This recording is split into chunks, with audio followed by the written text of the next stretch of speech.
Hello and welcome. I'm Tribeca99 and this is Shadowrun Returns.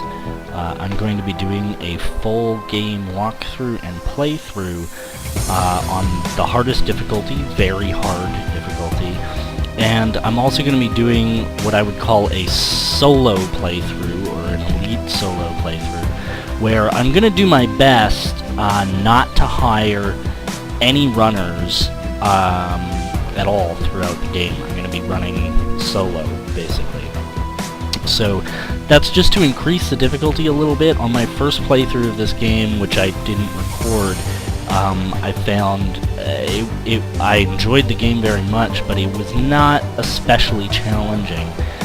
So to create some additional challenge, that's the approach that I want to take. I want to try doing this without any runners. Now we are going to have to take a runner on one mission where we need a decker. We're not going to take any decking skills ourselves. And even if we did decide to try and take decking skills and still be strong enough to handle the game solo, we still wouldn't be able to complete that mission without hiring a runner. Because the decker kind of has to work while there's enemies coming at you, and the decker can't fight the enemies because they're in the matrix, and so you're basically forced to take a runner on that mission. So on that particular mission I will take exactly one decker, and if I recall correctly, throughout the rest of the game the game will provide us with deckers. Of course, I say solo, but on missions where you're sort of forced to take runners, it will add particular individual NPCs to your team, and you can't remove them. We will be using those runners. So Coyote will be on a few missions, if you're familiar with the game, and a few other people. But we won't be hiring any additional runners except for, as I say, that one decker that we're forced to hire. Now it's very possible that on the last mission I will find it is in fact too difficult to complete the game, or even potentially the last couple of missions without hiring runners, but we are going to do our best to make this an entirely solo run, with the exception of the one decker that we have to hire. So we'll go ahead and start the game. Of course, I am playing the main game content. There's plenty of it's not really downloadable content because you don't have to pay for it. There's plenty of player-created content for this game. This is what the Find More Stories button does, which I'll be checking out probably after I record this video. So obviously gender doesn't matter. I'm going to go with a female character because that's generally what I prefer to play in games like this. And here we really have the option between human and elf. We actually get one more karma if we take human, but you can export your characters, or really import the character from a save game in later games. So, you know, in some of that player-created content, and presumably in the DLC when the developers eventually release that. And based on the build we're going to take, the additional maximum quickness, because that's going to be our main stat, on the elf is going to be valuable. And we will use the +1 charisma that we get, so that's not wasted on us. I'll explain my build in just a minute. We're not going to use any of these pre-builds, just because they're not actually very efficient. They put points in places where we don't really need them. So we're going to go with none, and you know, we'll pick a character here. I'm going to go with one of these two. I don't know. We'll go with her. And now with our karma. One of our main stats, so because we're going solo, we're going to have to be really fairly focused on damage mitigation, because that's going to be one of the main things. All the enemies are going to be attacking us on many of the missions, because we won't have additional characters. So we have to be pretty careful there. And one of the best forms of damage mitigation in any game is usually your hit points. It's not really mitigation, but it of course means you can take more damage. And then we also of course have to be focused on our ability to output damage, which is of course going to allow us to take down enemies faster. So our main skills, we're going to be going essentially our character is a samurai, But we are going to put in a little bit of Conjuring in order to get to the Haste 3 spell, which is a very powerful spell. Although we won't be able to cast it as often as we would maybe like, it will be useful in many combats, although we won't be able to recast it in combat probably if it runs out, because we're going to stack up with cyberware later, so our recharge times on, the cooldown time on our spells is going to be incredibly long.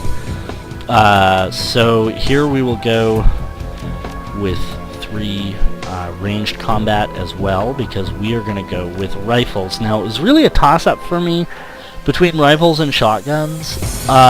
Shotguns do more damage, and we really do want our damage output to be very high, but I decided to go with rifle just because, again, we're going to be solo a lot of the time, and so we need to avoid taking damage, so we're going to want to try and keep our distance from enemies, and we're going to want to try and keep in cover. We're going to try and take a covered position and just sit there and kill whatever enemy is closest to us to avoid taking damage. So, as great as the shotgun is, it does require you to be a little closer. And of course, this is also the reason we're taking ranged weapons and not close combat weapons, because we don't want to have to be rushing out into the open in order to swing a sword or an axe at somebody. And of course, dodge is also very important. This is going to be a big part of our damage mitigation. Now, we're going to be a little vulnerable to magic because we won't be taking any willpower.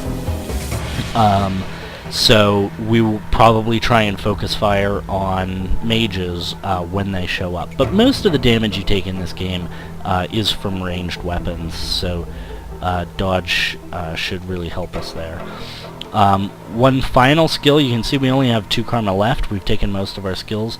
We're going to put some points in biotech, and later we're going to be increasing intelligence in biotech to get that higher, because our main source of healing, and as I've said, we're going to be taking all the damage ourselves, so we're going to have to heal a lot, and our main source of healing is going to be medkits. And biotech just makes medkits more effective, so that's going to be very valuable for us as well. Now, we're not going to spend any points on it right now at character creation, but the other skills we will be spending on are charisma and conjuring.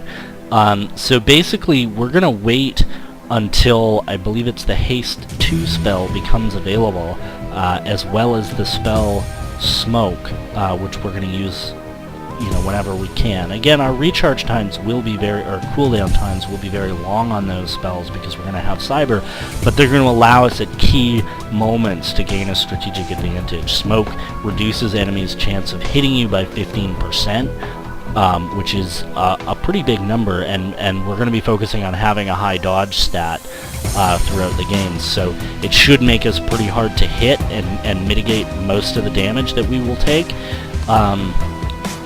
And the haste spell adds action points, and again, because we're going to be more or less solo through much of the game, we're going to need additional action points in order to do enough damage, get enough actions, be able to move around and shoot at people and that kind of thing to be effective.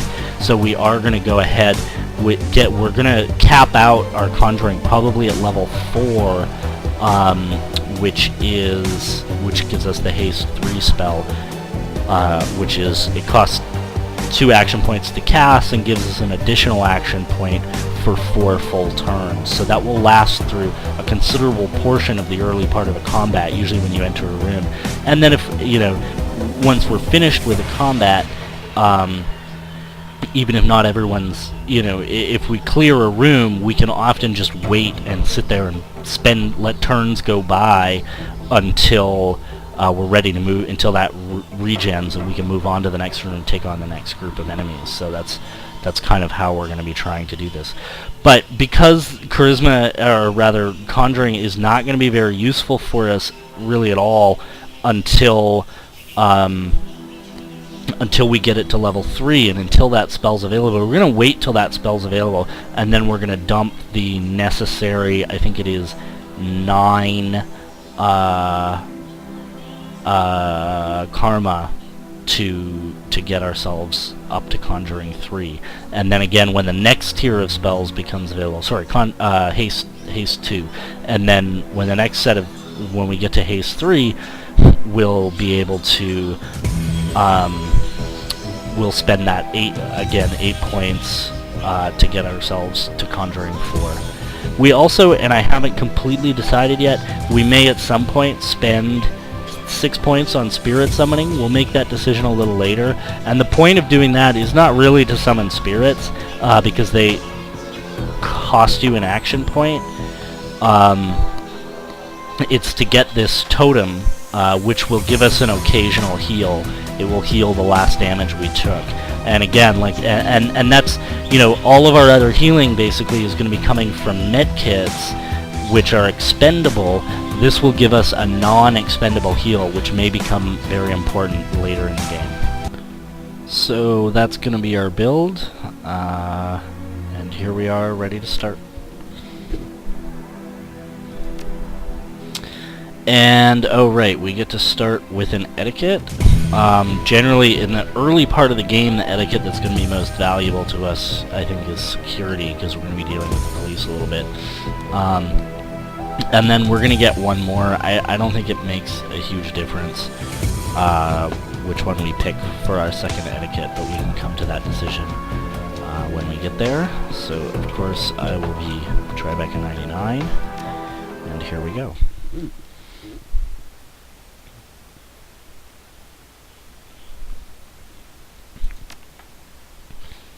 So generally, you know, I'm not, unless I need to remember something, I'm not going to be reading the text that comes up throughout the game.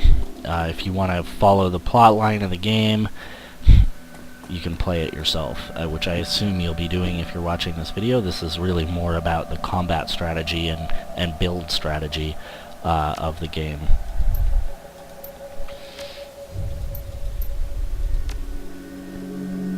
So now our phone is going to ring, our bid phone.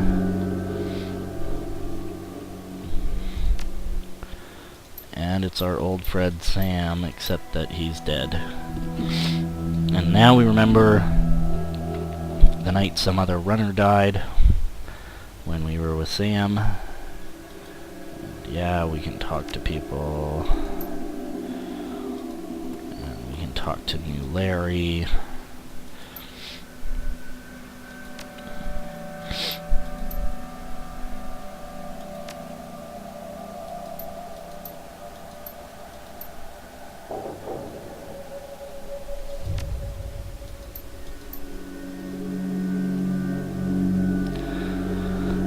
And New Larry sold us out on the run, and now Renraku's coming. I think it's Renraku.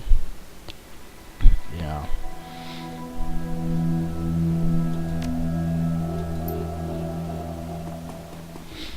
And here we go. So this is, you know, as it would ever be if you were playing on the highest difficulty. This is just going to be basically a normal playthrough, because of course we don't have any options to hire runners, and the first quite a few missions are going to be like that, until we actually are allowed to hire runners. So here's Sam. We're going to want to take out the security and New Larry, obviously. He has a shotgun, and I think this is an assault rifle, yeah.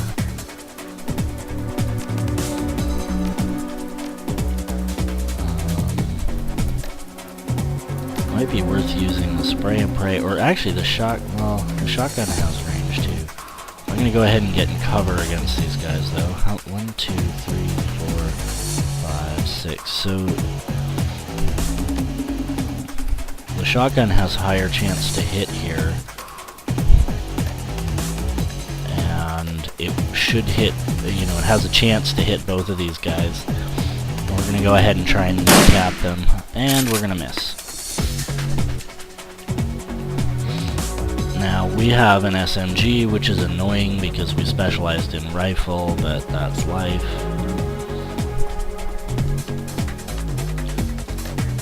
And we don't, of course, have the spray and pray ability, so we're just going to shoot at that guy. Now here we have a rifle. We're already in cover, so we might as well take our aim shot plus a regular shot.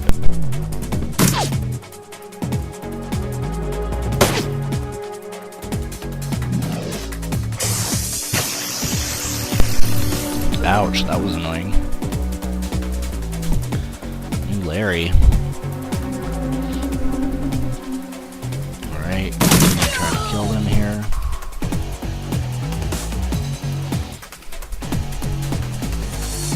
Gonna have a lower chance to hit New Larry, but he seems to be more dangerous, so I'm gonna try and focus fire on him for now.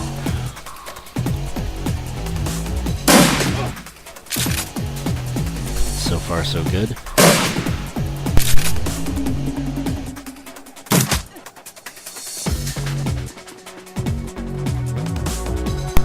Now there's more of them coming.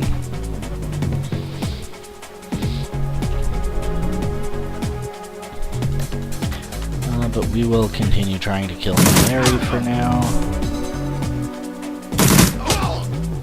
Certainly seem to be hitting a lot more often than our aim percent would indicate. We'll try and finish off this guy and then go take out those two.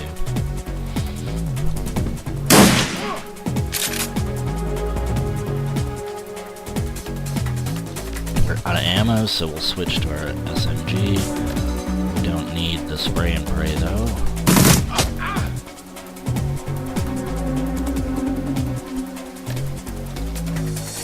And we'll take our aim shot to try and finish him off, and we got him. Oh, and we have another shot.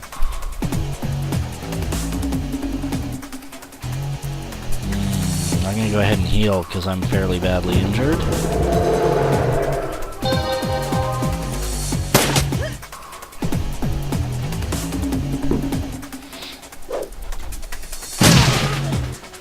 Ouch.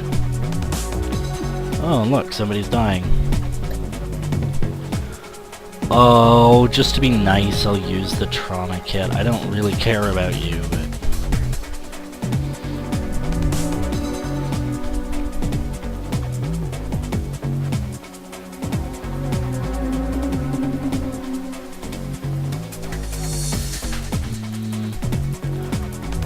This provides full cover, huh? It's tempting. I'm gonna go ahead and take the full cover option.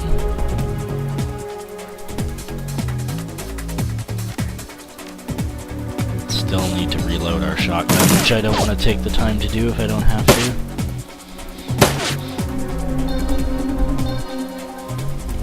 Okay.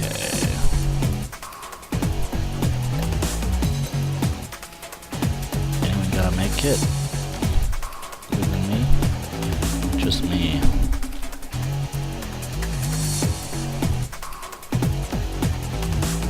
So I will go ahead and use my med kit.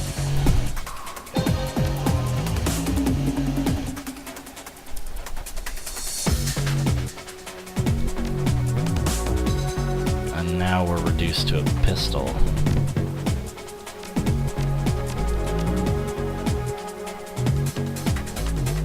So I'm going to take this heavy cover as well. We'll deal with shooting them again next turn. Oh god.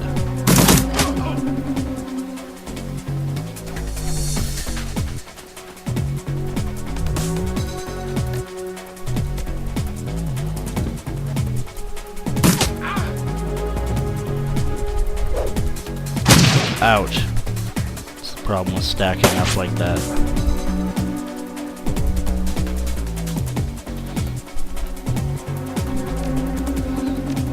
Yeah, we probably don't want to use our pistol for the rest of the game, so we might as well reload. Someone have a better chance to hit here. We just want to get the hit on this guy. Finish him off. What happened? Why did it end the turn?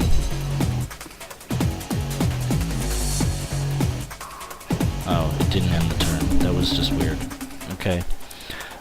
So now we're going to try and finish off this guy, and then we'll reposition to deal with those guys who are coming in. Ugh. I was Obviously Sam here is going to need to reload soon. Yep.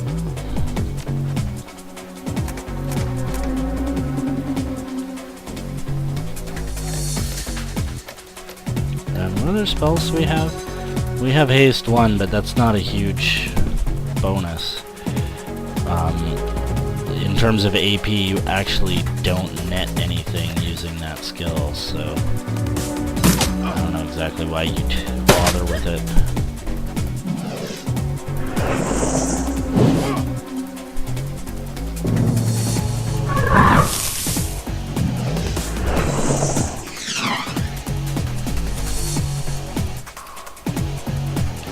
Okay, now we really need to kill this guy.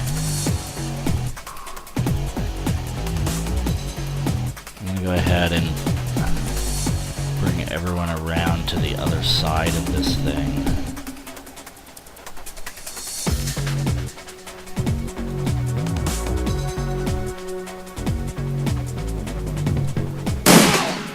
There we go, we got him.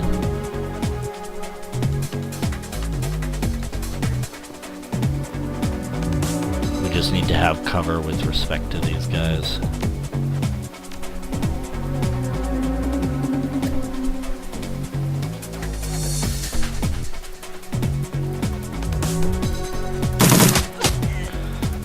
Well, that was lucky. Unfortunately, I mean, we have pretty crappy chance to hit from here, but not really a lot of options. Okay, so we can heal again.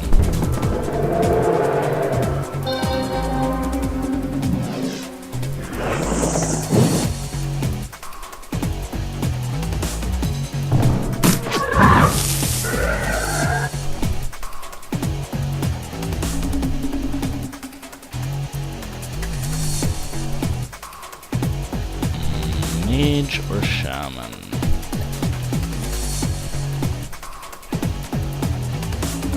We have no... yeah, we don't have enough strength for a grenade to really be useful. And that's going to be true throughout the game. I actually thought about building this character with some strength, but ultimately decided not to do it. There we go, we got him. Decided not to build with strength, because with the number of medkits we're going to have to carry, we're actually not necessarily... we're not really going to have the inventory slots that we want to spend on bringing grenades with us. And so in that case, strength becomes pretty useless if we can't carry grenades. We're probably, for the later missions, which are going to be the hardest ones... okay, well, he's down, but we should be able to kill this guy before that matters. For the later missions, which are the hardest ones, we're gonna need probably 4 medkits plus 2. Oh, I'm out of ammo. Plus 2 stims. That's what we're gonna be bringing in our inventory. It just doesn't leave any room for grenades. Maybe we could bring 1 grenade and drop to 3 medkits, but I just don't think that's particularly worth it. Oh shoot, I'm out of ammo again. I just don't think that's particularly worth it to spend the karma on. Alright. Should have this guy done this turn. There we go.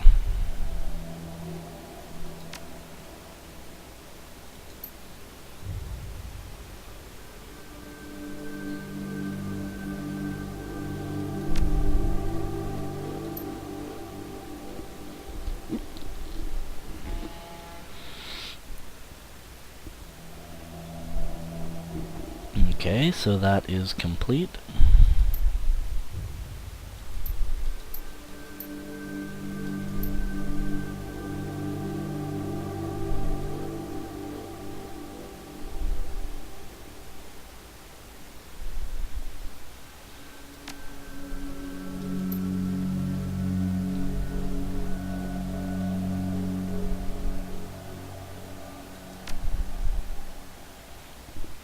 And we're off to Seattle.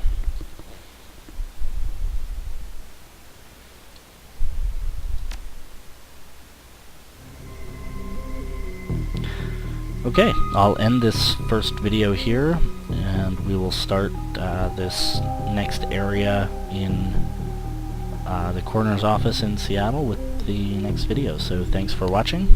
See you again soon.